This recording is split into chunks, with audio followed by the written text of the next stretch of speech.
Selamat petang dan salam sejahtera kepada semua pelajar kelas SJ. Hari ini kita masuk dalam kelas pengajian AM untuk semester 2. Jadi hari ini kita akan buat pengisian ataupun kita fokus kepada bahagian B untuk kertas pengajian AM ya. Okey.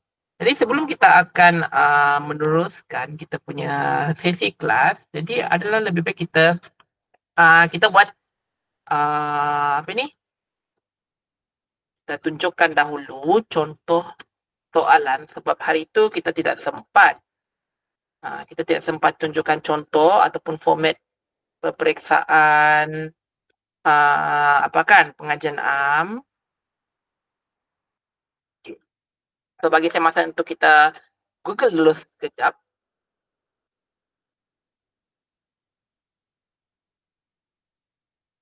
Okey. Okey, kita cari dahulu contoh soalan sebab hari itu kita tidak sempat buat. Kita tidak sempat perkenalkan format soalannya. Okey. Jadi kita masuk dalam portal MPM. Alright.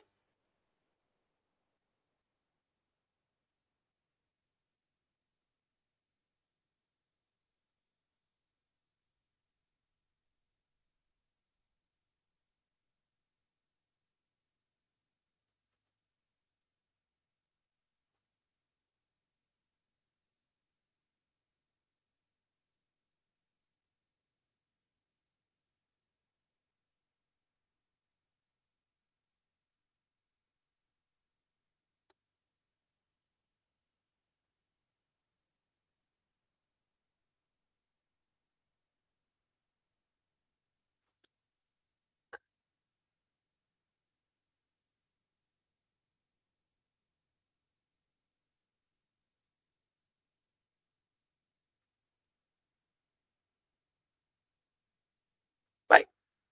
Okey. Sebelum kita akan fokus kepada bahagian B pada hari ini, mari kita tengok dahulu sukatan pelajaran apa yang kita akan belajar sepanjang semester kedua ini. Okey. Saya harap untuk kelas semester 2 pada hari ini, semua pelajar kena konsisten hadirlah. Sebab untuk pengajian AM semester 2 ini, sama juga seperti pengajian AM semester lepas, kena perlu banyak latihan. Kita kena perlu banyak latihan, dan kena perlu fokus lah. Fokus dan latihan tu, yes, dua-dua tu perlu kena ada lah.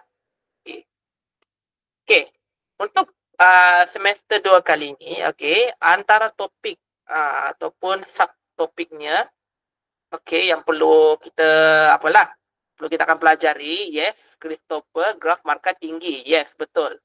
Untuk semester 2 ni, kita akan kita akan banyak buat latihan untuk melukis graf. Bukan hanya setakat graf, carta.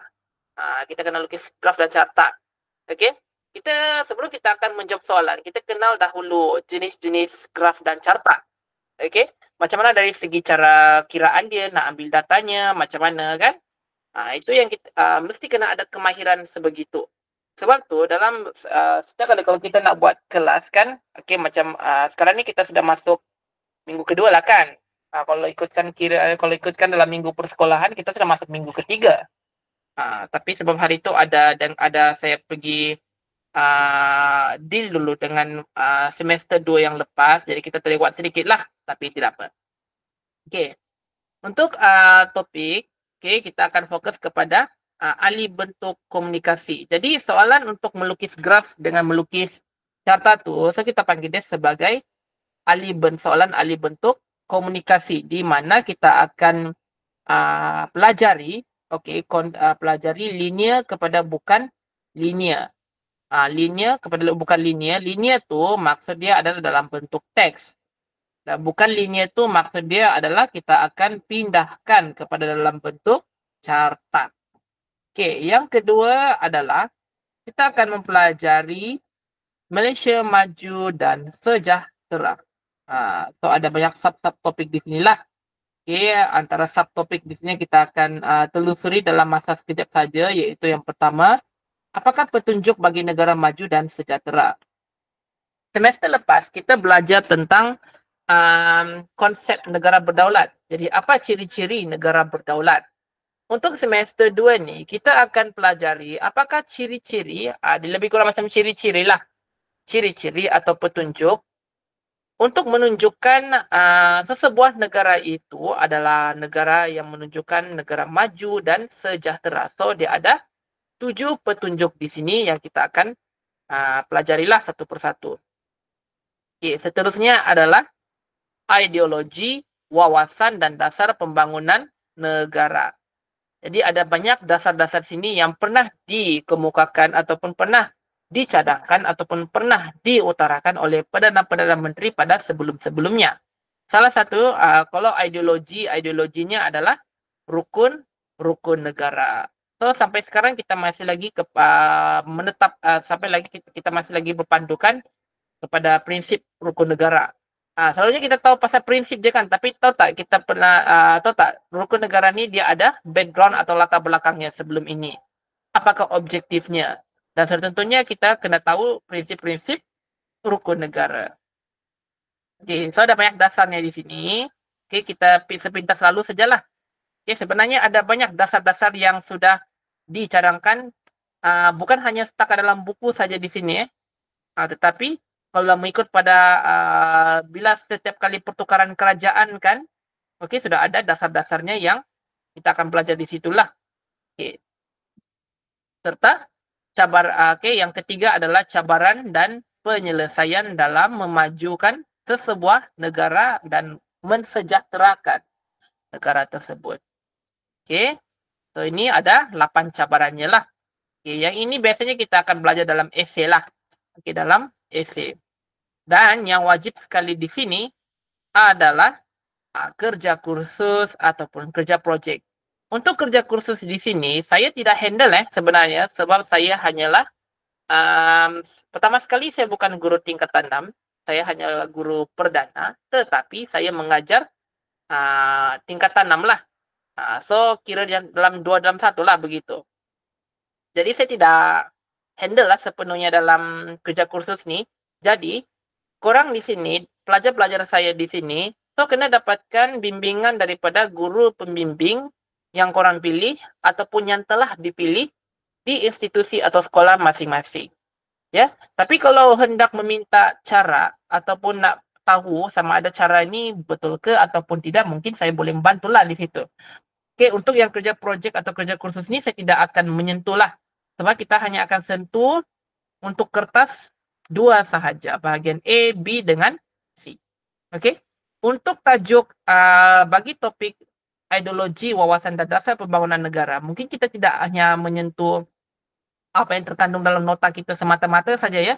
Sebab macam yang saya sebutkan tadi, setiap pertukaran kerajaan, sebab suara saya tak berapa sihat sikit. Setiap kali pertukaran kerajaan kan, dia ada dasar-dasarnya yang tersendiri yang sudah dibangunkan. Jadi mungkin kita tidak akan belajar dalam ni semata-mata saja. Kita mungkin akan belajar di luar sukatan. So itu dia punya antara topik-topik yang kita akan belajar sepanjang semester 2 ni. Semester 2 ni sangat singkat je guys. Jadi kita kena cuba untuk push adalah di samping itu korang sudah pun mula untuk buat kerja kursus kan. Jadi 2 dalam 1 lah akhirnya begitu. So saya harap korang tidak patah semangat. Teruskan. Okey, sebab ini adalah tujuan korang, kenapa korang perlu ambil ataupun korang memilih STPM lah. So ini sebahagian daripada cabaran-cabarannya yang tersendiri. So kita boleh teruskan kelas. Okey. Jadi untuk hari ini, petang ni kita akan buat sedikit pengenalan untuk bahagian B. Okey, bahagian B. Ahli bentuk komunikasi. Ahli bentuk komunikasi. Ini bahagian B lah.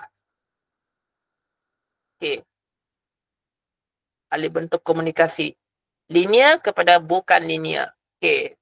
So siapa yang belum tahu lagi, so saya akan bagi secara ringkas lah satu persatu. Okey.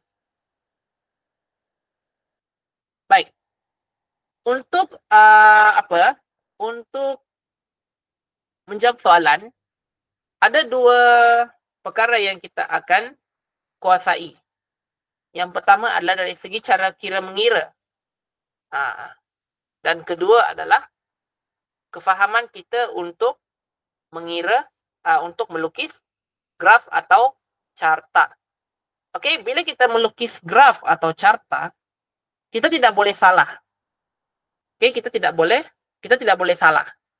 Sebab kalau salah, dia akan mempengaruhi markah terutamanya. Dan juga akan mempengaruhi nilai-nilai data yang sudah dikirakan. Okey. Jadi ada dua penguasaan di sini yang kita perlu kena buat. Yang pertama adalah dari segi kira mengira dan juga kedua adalah pemahaman kita untuk melukis graf. Ya. Okey. Pertama dulu kita akan sentuh tentang aspek kira mengira ini. Sebentar nanti saya akan tunjukkan contoh soalan. Ya, saya akan tunjukkan contoh soalan, tapi biar saya akan tunjukkan dahulu konsep. Okey, konsep-konsepnya supaya kita boleh dapat pemahaman yang baiklah. Selepas ni, saya ataupun kita akan, korang yang akan buat latihan. So, saya akan cek. Okey, saya akan cek untuk pastikan jawapan yang korang bagikan itu betul, menepati dan menjawab kehendak soalan. So, ada tiga prinsip di sinilah yang mesti korang perlu pastikan. Sebab untuk markah ni dia sangat besar. Okay, markah dia sangat besar. Ya. Pertama, kena tahu. Okay. Kedua, kena faham. Dan seterusnya adalah kena kuasailah. Okay. Okay, so benda pertama sini kita perlu kena buat adalah soalan kira-kira. Okay. Kira-kira. Okay, untuk membuat kira-kira di sini, okay, korang akan diberikan satu petikan. Okay, korang akan diberikan petikan. Kena fahamlah. Pastikan kena faham. Ada kata-kata kunci di sini yang perlu. Yang korang kena tahulah. Kena faham kata kunci. Okay, itu benda yang pertama lah. Okay, korang akan diberikan dalam satu petikan. Dan setiap istilah atau nilai-nilainya perlu kita kena teliti dan fahami sebaik-baiknya. Okay? Baik. Okay. Dalam soalan, akan ada istilah seperti pertambahan. Okay. Yang pertama adalah pertambahan. Okay. Kedua, pengurangan. Okay. Meningkat. Menurun. So, dalam teks, atau dalam petikan, dia akan bagi 4 istilah sebegini. Okay. Sama ada dia akan bagi pertambahan, pengurangan, meningkat, ataupun menurun. Jadi, macam mana kita nak buat kiraan kalau kita nak jumpa istilah sebegini? Okey. Kalau istilah tu adalah pertambahan, makanya kita kena buat operasi tambah. Sama juga dengan meningkat. Okey, kena tambahkan. Kita nak tambah yang apa? Kita nak tambah antara dua nilai nombor tersebut. Okey, yang kedua, istilah yang kedua adalah pengurangan. Pengurangan atau menurun. Kalau pengurangan atau menurun, so kita kena tolaklah antara dua nombor. Kita kena tolak antara dua nombor. Okay, itu dia punya prinsip dia. Okay. So istilah di sini, kena ambil tahu istilah-istilah sebegini. Okay. Kalau diberikan nilai perbezaan, okey, nilai semasa tolak daripada nilai sebelumnya. Nilai semasa tu maksud dia apa? Nilai semasa tu maksud dia adalah nilai yang ada pada sekarang. Okey? Nombor bilangan yang wujud ada pada sekarang, kita tolak pada yang sebelumnya. Maksudnya, sebelum nilai itu wujud, nombor itu wujud, dia ada nilai atau nombornya yang tersendiri pada bahagian sebelumnya. Jadi, kita kena tolak daripada nombor yang sebelumnya. Contoh, okey. Sekarang ada 80 buah kereta yang telah dikeluarkan pada bulan Mac. Pada bulan Februari sebelumnya, ada 61 buah kereta yang telah dikeluarkan. Jadi, apa perbezaan antara bulan Mac hingga bulan Februari? Adakah dia menambah? Ataupun adakah dia meningkat? Adakah dia menurun? Jadi, kita akan jawab meningkat. Jadi, berapa peningkatan yang ada pada bilangan bulan Mac hingga bulan Mac daripada bulan Februari sebelumnya?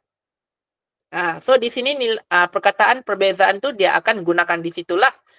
Ataupun dia akan cakap dia akan soal di situ berapa peningkatan ataupun berapa pertambahan bilangan buah kereta di situ.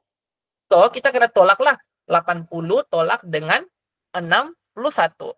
80 tolak dengan 61. So, perbezaan di situ maksudnya kita kena tolak untuk mengetahui berapa peningkatan daripada sebelum hingga sebelumnya. Sebelum hingga semasalah. Begitu. Jadi kita kena tolak dahulu yang nilai lebih besar, baru kita tolak nilai kecil. Kita tidak boleh tolak nilai kecil dengan nilai besar. So itu salah urutan. Salah urutan di situ. Kita akan dapat nilai negatifnya nanti. Nilai negatif dia tidak boleh diterima untuk masuk dalam data. Sebab itu menunjukkan negatifnya sesuatu benda tersebut. Okey. So, itu yang pertama tadi dari segi istilah. So, kedua adalah istilah jugalah. Okey. Formula peratus perbezaan. Okey. Dalam petikan, dia akan bagi satu nombor bersamaan dengan berapa peratus. Okey, satu nombor bersamaan dengan berapa peratus. Contohnya, okey, 65 buah kereta bersamaan dengan 18.75% berbanding 51 buah kereta bersamaan dengan 16.33% pada bulan sebelumnya. Okey. So, macam mana kita nak buat kiraan? So, sekarang ni kita masuk dalam yang ketiga di sini adalah formula peratus perbezaan. Maksudnya macam mana kita nak buat peratus perbezaan di sini? Okey. Jadi, sama juga 65 kita ambil nilai nombor, kita tak payah ambil nilai peratus Nilai nombor antara kedua-duanya, kedua-dua bulan. So kena alert yang perkara-perkara sebegitulah dia punya istilah dia yang dia menunjukkan pemboleh ubah yang apa. Ya. Okey. Itu yang kedua lah. Alright. Okey. Oh, so dia tak boleh padam Okey. So kita tengok okey. So kita kena buat satu persatu lah. Okey, so kita tengok dia punya contoh soalan. Okey. Kita tengok contoh soalan dia. Okey. So ini adalah contoh soalan untuk pengajian kertas 2. Okey. So dalam bahagian A ni soalan struktur. Okey, korang boleh nampak? Okey, bahagian B. Ini contoh soalan dia. Okey. So kita baca dia punya soalan dia Berdasarkan maklumat yang diberikan dalam petikan di bawah, sediakan carta yang sesuai untuk menunjukkan nilai jaminan kredit yang diberikan oleh kredit sekian-sekian lah. Okay, so, okay. Di sini, perkara pertama yang kita perlu kena faham adalah kita kena teliti soalan. Okay, so soalan di sini dia sudah suruh kita untuk buat carta. Bukan kita kena buat graf carta. Okay. So, kita diberikan dalam satu petikan ni, di sini ada menunjukkan nilai. Okay. Dia pertama dia menunjukkan nilai bersamaan dengan tahun. So, setiap nombor dengan nombor tahun tu dia kena alert kita mesti kena berjaga-jaga. Okey. Dan untuk memudahkan pengiraan, kita ada buat jadual Kita kena buat jadual. Kita kena buat jadual supaya korang boleh dapat tahu nilai mana yang perlu kita kena letakkan. Okey. Jadi kita kena teliti satu persatu ayat setiap petikan sebab kita tidak buat untuk kita nak buat jadual ketelitian terhadap data itu adalah penting. Okey. Cuba kita kita tengok dia punya orang kata apa itu? Dia punya petikan dia. Okey. So sekarang jelas di sini. Okey, CGC bukan saja memberikan khidmat nasihat. Okey, sekian. Okey. Bukan saja memberikan khidmat nasihat dan perkara-perkara teknikal, tetapi juga malah lebih penting lagi memberikan jaminan kredit kepada usahawan PKS yang sering berhadapan dengan masalah ketiadaan penjamin dalam permohonan pinjaman mereka kepada pihak bank. Jumlah jaminan kredit oleh CGC pada tahun 2004 bernilai 3,007.6 juta ringgit. Okey. So di sini dia bermula pada tahun 2004. Tapi sebelum tu, macam mana kita boleh dapat begini? Okey, kita kena teliti dahulu contoh soalan yang diberikan. So di sini dia minta kita untuk sediakan carta yang sesuai untuk menunjukkan nilai jaminan kredit yang diberikan oleh Credit Guarantee Corporation Malaysia Berhad CGC kepada perusahaan kecil dan sederhana PKS mengikut jenis perniagaan dan jenis skim jaminan kredit yang ditawarkan pada tahun 2004. So, dia tunjukkan untuk satu tahun sahaja pada masa tersebut. Okey. So, di sini dia berikan jumlah ke sejumlah jaminan. Jadi, pada satu tahun tersebut, itu menunjukkan pada, satu tahun pada jumlah keseluruhan dia lah. Okey, jumlah keseluruhan. Baik. So, kita kena ambil data ini, kita kena masukkan dalam sebuah jadual.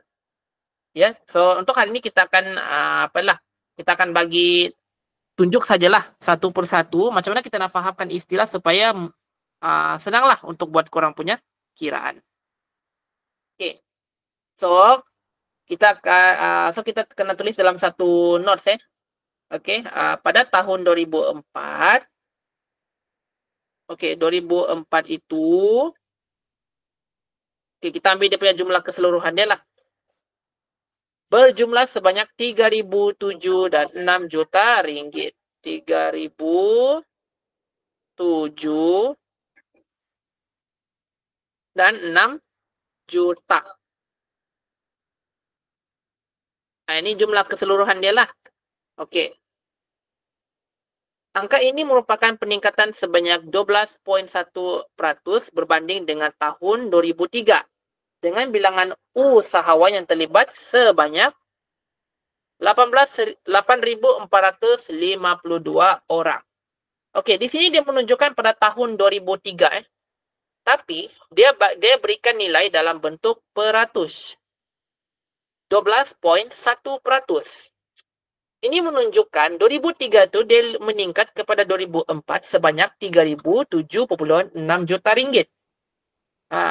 Tetapi berapa nilai berapa jumlah keseluruhan yang ada pada tahun 2003 untuk kita bandingkan dengan 2004 sebab sekarang ni dia hanya bagi dalam bentuk peratusan.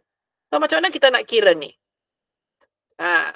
Jadi kita tulis di bawah ni, di bawah kertas soalan 2003. Ini kita nak masukkan dalam jadual 2003 dia meningkatlah. Tahun 2003 ni kita tak tahu berapa nilainya tapi dia meningkat kepada 3,007 dan 6 juta ringgit. Dia hanya beri dalam bentuk peratusan sebanyak 12.1%. So, macam mana kita nak buat perbezaannya ni? So, kita kena kira daripada kita kena gunakan formula ni. Peratus perbezaan. Tapi kita nak tahu nilai dia. Kita nak tahu nilai. Di sini. Kita nak tahu nilai dia. Jadi macam mana kita nak selesaikan? Kita nak tahu 2003 ni berapa? Dalam bentuk juta ringgit. Bukan kita nak dalam bentuk peratus.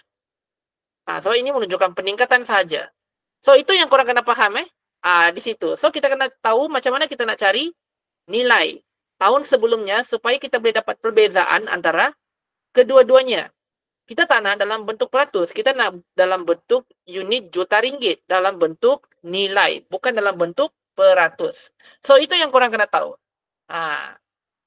Okay.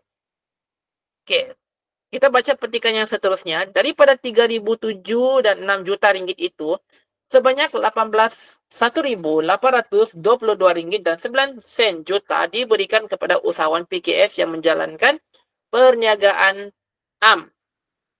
Perniagaan am. Okey.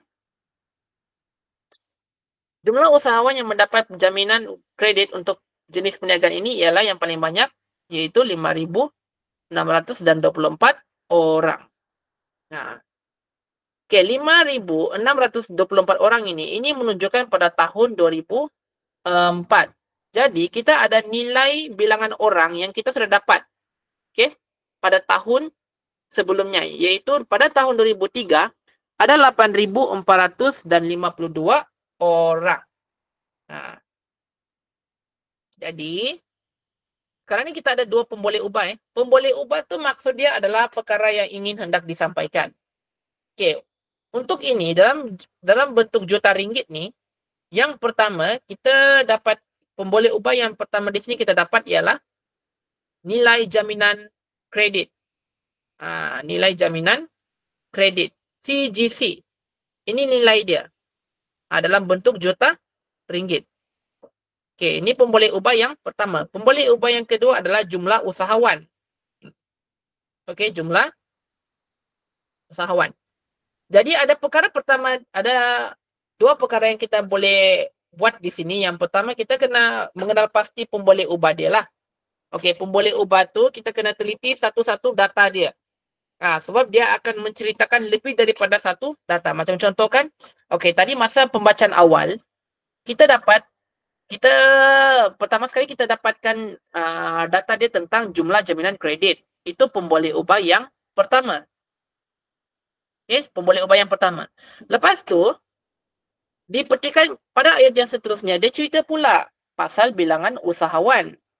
Itu adalah pemboleh ubah yang kedua. Di mana setiap pemboleh ubah ni kita akan tetapkan, kita akan letak dalam mengikut satu pemboleh ubah yang berlainan. Supaya kita tidak keliru, kita tidak keliru dengan nilai dia. Sebab dalam nilai nombor, dia akan menggunakan data, dia akan menggunakan unit yang berbeza. Dia akan menggunakan unit yang berbeza. So kita kena letak dia punya setiap pemboleh ubah dengan nilai-nilainya yang ada. Okey. So itu adalah cara dia macam mana kita nak fahamkan setiap istilah dan nombor yang terdapat dalam soalan. So nanti untuk next week kita akan belajar satu persatu jenis graf dengan carta lah. Okey. So di sini korang sudah pun diberi gambaran lah. Macam mana kita nak menjawab soalan, kita nak mengeluarkan data, kita mengenal pasti pemboleh ubah dia dan macam mana kena buat kiraan. Okey. Formula pengiraan peratus. Okey. So pertama kita mesti tahu dia punya kira-kiraan cara-cara pengiraan dia. Alright. Okey. Okay, so sekarang ni kita pergi kepada jenis-jenis graf dan carta. Okey. Untuk setiap jenis graf dengan cartanya, okey, dia akan mengandungi kata kunci yang berlainan. Okey, akan mengandungi kata kunci yang berlainan. Untuk kita kenal pasti kata kunci ni, kita kena baca petikan. Okey, kita kena baca petikan. Okey. Dan sudah tentu kita kena tahulah. Setiap kata kunci di sini dia ada lukisan graf dan carta yang berbeza-beza. Dan mesti kena ada jadual Kena ada jadual. Sebab kita nak keluarkan pemboleh ubah dengan nilai datanya sama ada yang sudah sedia ada dan yang sudah dikirakan. Jelas di situ Okey. So kita tunjukkan terlebih dahulu. Okey. Okey, so kita nampak di sini yang sebelah sini adalah graf, sebelah sini adalah jadual. Okey.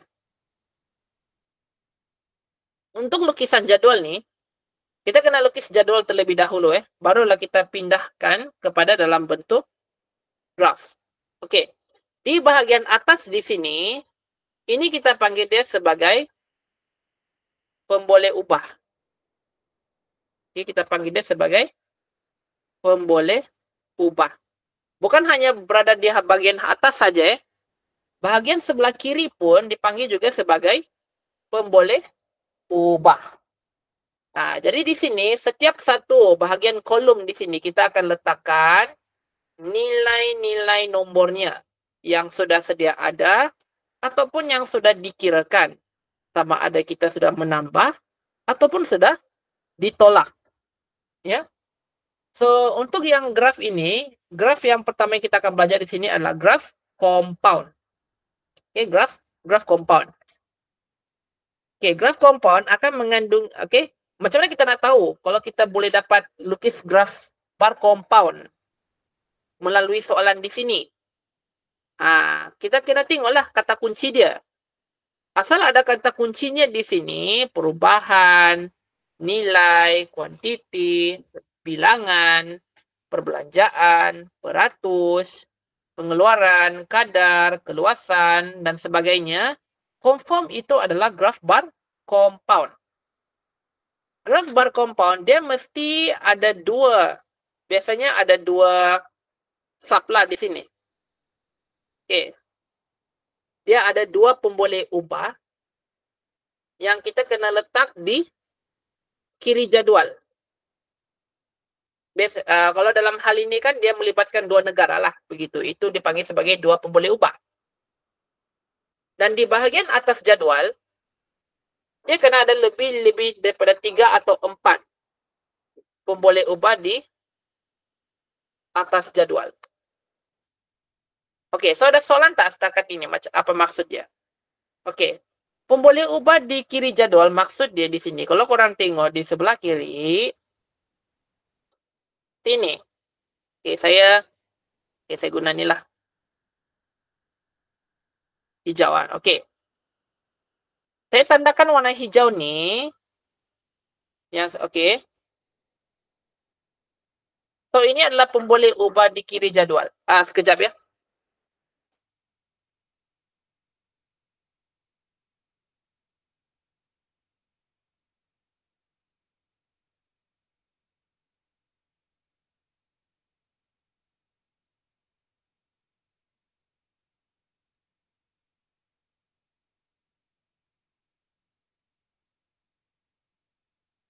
Sorry ada student panggil tadi. Okey, kita sambung semula Okey, untuk graf bar compound, kita sekarang ni kita introduce satu-satu Okey. Untuk graf bar compound, ciri dia pertama, dia mesti pemboleh ubah dia di sebelah kiri jadual, dia mesti 2. Kita nak bandingkan 2. Okey, kita nak bandingkan 2. Okey. Pemboleh ubah yang berada di sebelah kiri yang mesti kena letakkan 2 sahaja. Dalam teks, korang kena tengok pastikan dalam teks hanya ada 2 perkara saja yang dibandingkan. Okey, kita tidak tahu sebenarnya kita nak bandingkan yang macam mana sebenarnya. Makanya kita kena baca. Okey, kita kena baca. So, jangan malas nak baca. Ya. Okey. Untuk graf bar compound ini, so ini dia punya gambaran dia. So, ini gambaran dia. Okey. Sebelah kiri, okey, korang tengok di sebelah kiri di sini, mesti kena letak 2 pemboleh ubah. Sama ada 2 negara ke, 2 tempat ke. Begitu. Biasanya melibatkan nama tempat lah. Nama tempat. Yang contoh di sini Selangor, Johor. Selangor dan Johor. So, itu adalah dua pemboleh ubah yang harus diletakkan di sebelah kiri jadual. Okey. Manakala pula, ciri kedua untuk melukis, bagi melukis graf bar compound, untuk jadual graf bar compound, 3 hingga 4 pemboleh ubah mesti di atas jadual. Okey, di atas jadual tu yang di sinilah. Okey, biasanya berada di atas jadual ni dia mesti melibatkan apa? Melibatkan tahun atau melibatkan bulan. Sama ada bulan atau tahun sahaja. Okey, bulan atau tahun. So, kena letak di bahagian atas. Okey, kena letak di bahagian atas. Okey. Cara melukisnya, okey, saya akan bagi nota selepas ini. Okey, korang boleh refer nota lah. Okey, cuma saya akan bagi tahu saja gambaran dia macam mana kita kena letak dia punya kedudukan dia lah. Kedudukan dia. So, pertama, kena lukis jadual dahulu. Barulah kita akan pindah kepada graf. Kenapa kita kena buat jadual? Supaya kita senanglah nak lukis graf. Kita boleh rujuk di jadual yang sudah kita binakan itu. Alright. Dan untuk graf bar compound ni, dia mesti bersebelah-sebelahan. Mesti ada, kita kena lorekkan ataupun kita kena warnakan dua warna yang berbeza supaya kita boleh dapat menunjukkan perbezaan. Okey. Kedua adalah graf garis compound. Konsep dia sama sahaja, cuma istilahnya yang berlainan sedikit lah. Istilah yang berlainan sedikit. So, korang kena alert dia punya kata kunci dia di sini. Kata kunci dia, pola, unjuran, perubahan, indeks, perkembangan tren, aliran, kadar, dan sebagainya lah yang korang tengok di sini. Sama saja, cuma kata kunci dia lain sikit lah. Dan graf dia pun lain. Ini garis. Yang tadi tu bar. Ini garis. Melukis jadual sama sahaja tadi, di mana dua pemboleh ubah itu berada di sebelah kiri dan 3 pemboleh ubah kanan dia mesti berada di bahagian atas. Biasanya untuk pemboleh ubah di kiri, dia mesti nama tempat lah. Okay, dia mesti nama tempat atau nama negeri. Okay, kalau pemboleh ubah di bahagian atas, melibatkan apa? Macam yang saya cakap tadi lah. Tahun atau bulan. Tahun atau bulan. Jadual sama tapi melukisnya adalah berbeza. Okey. Ini garis compound. Cara kita nak meletakkan titik, macam mana cara dia? Ini kata kunci je yang korang kena alert di sini. Jangan sampai salah. Kalau salah dia akan potong markah lah di situ.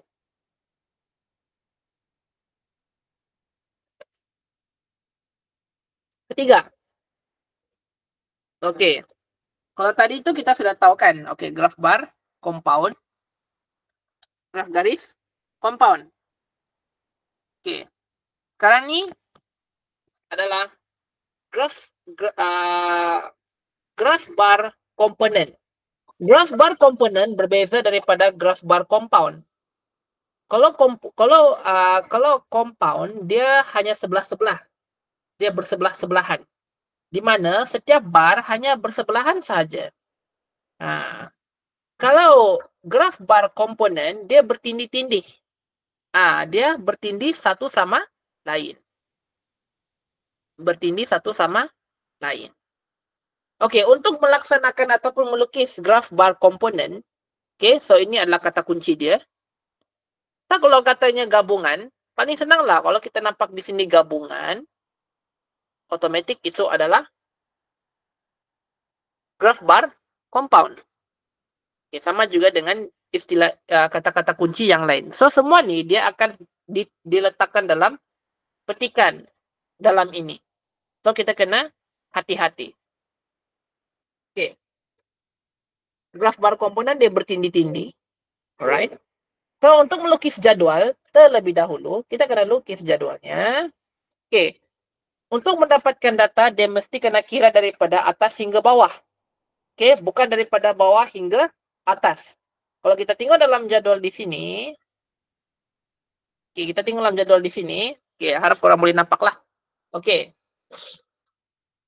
Di sini kita dapat nampak daripada nilai sebelumnya, dia ditambah kepada nilai selepas itu. Dan nilai selepas itu, dia tambah, mungkin dia akan tambah atau tolak pada nilai seterusnya. Ataupun daripada nilai sebelum ni kepada nilai yang seterusnya menjadi satu nilai yang baharu. So, itu kita panggilnya sebagai nilai tokokan. Di mana dia akan bertambah lagi. Ataupun sebaliknya. Untuk ciri-ciri bagi untuk melukis jadual komponen, bar komponen, okey.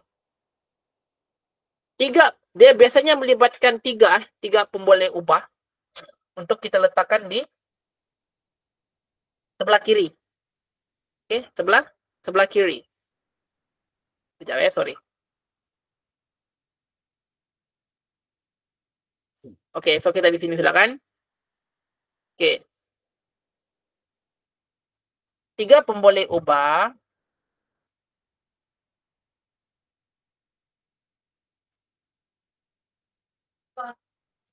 mesti di kiri jadual. Okey, macam mana kita nak buat? Okey, macam mana kita nak tahu kalau 3 pemboleh ubah tu mesti letak di sebelah kiri? Dia mesti melibatkan nama tempat atau negeri.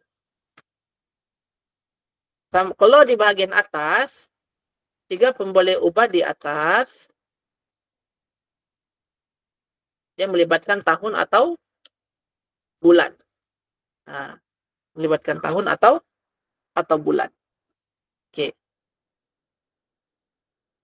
Okay, seterusnya kita pergi kepada graf garis memesong. Okey. So ni dia ada perbezaan ni untuk melukis antara dua jadual. So kita kena tengoklah dalam apa dia punya apalah. Dia ada melibatkan dua nilai data.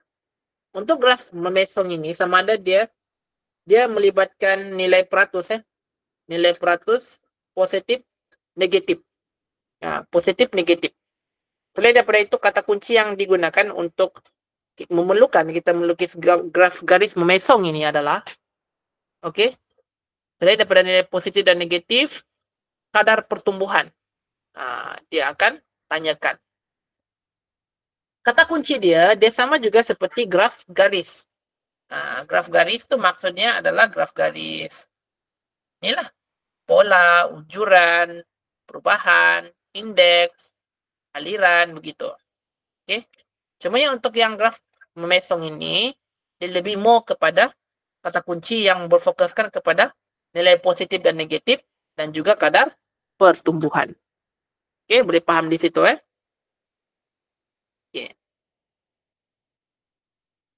So untuk melukis jadual sama juga seperti jadual untuk graf-graf lain di mana 3 pemboleh ubah berada di sebelah kiri yang mesti melibatkan nama tempat atau negeri ataupun daerah.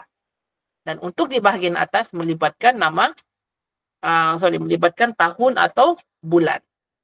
Okay. Biasanya dalam melukis jadual ni, kita nak melukis nama tempat kan?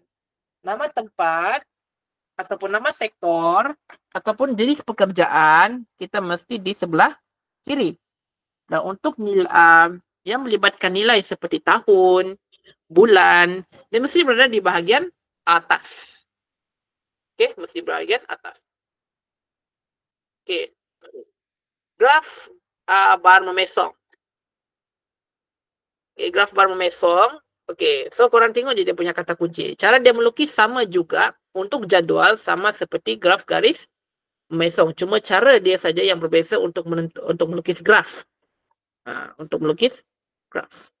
Okey. Peratus perubahan, nilai positif, nilai negatif, kadar perubahan. Lepas tu korang kena tolak lah.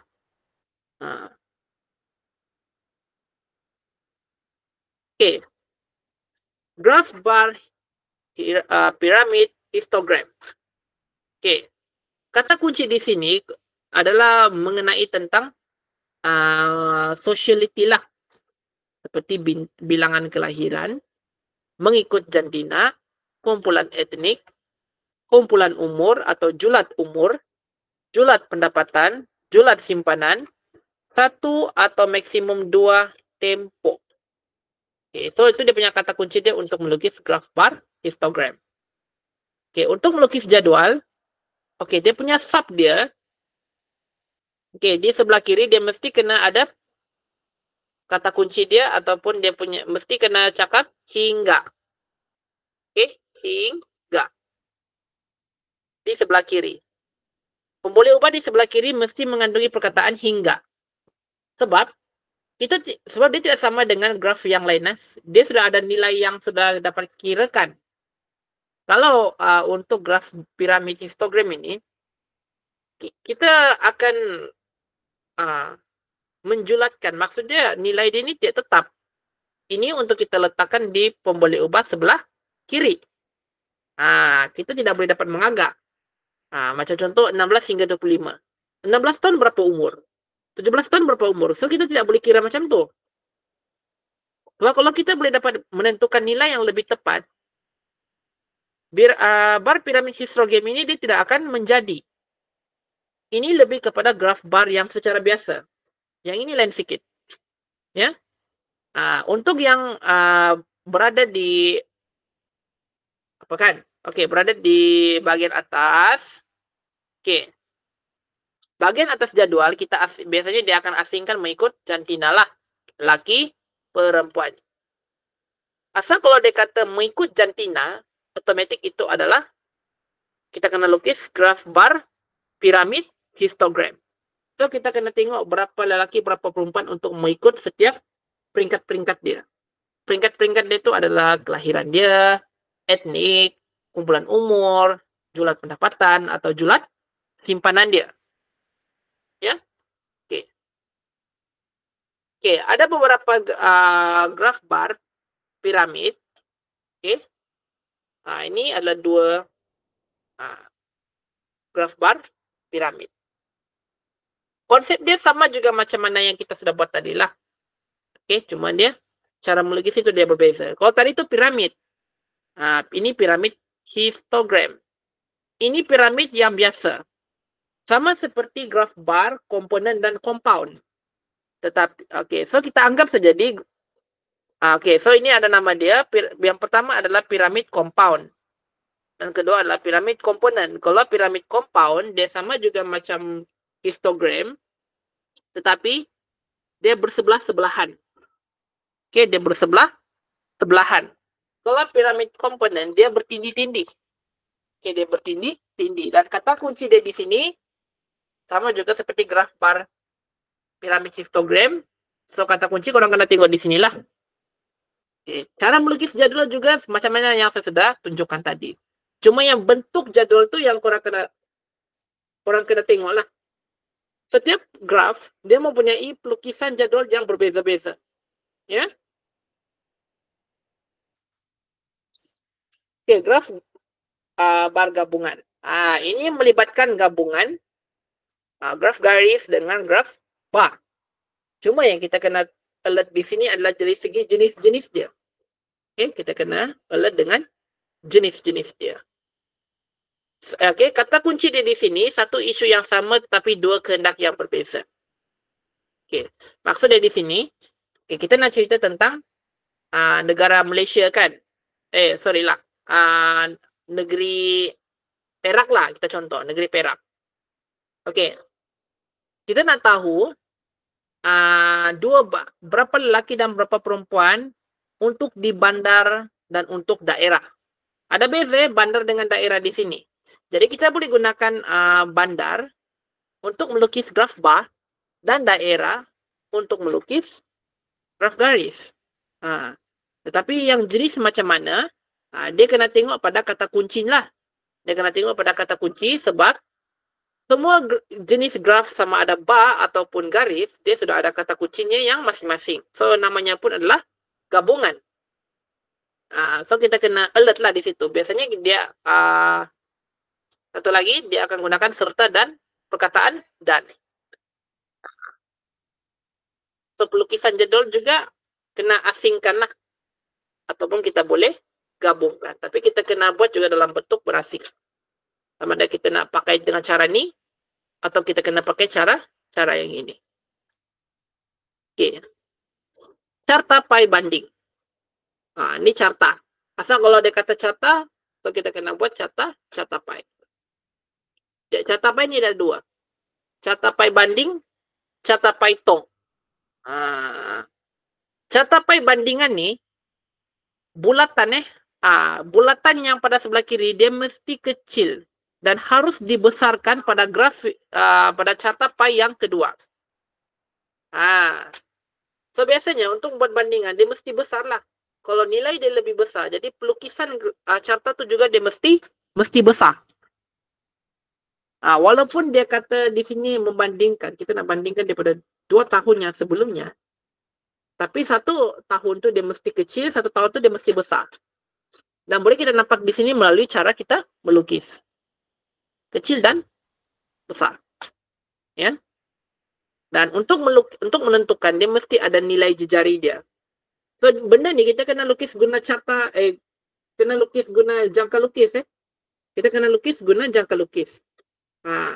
So, di sini saya mungkin tidak dapat menunjukkan secara demonstrasi sebab kita ni kan online. Kan? So, saya tidak dapat lah macam mana. So, saya tidak tahu macam mana korang nak buat. Sebab benda ni kita kena buat menggunakan jangka lukis. So, kita tidak boleh guna dengan lukis begitu-gitu je. Lukis dalam bentuk bulat, kita kena gunakan jangka lukis. Dan kita gunakan protector. Pembaris protector. Jangka sudut lah. Kita panggil dalam jangka sudut. Okay? So, kena perlukan 2 benda tu.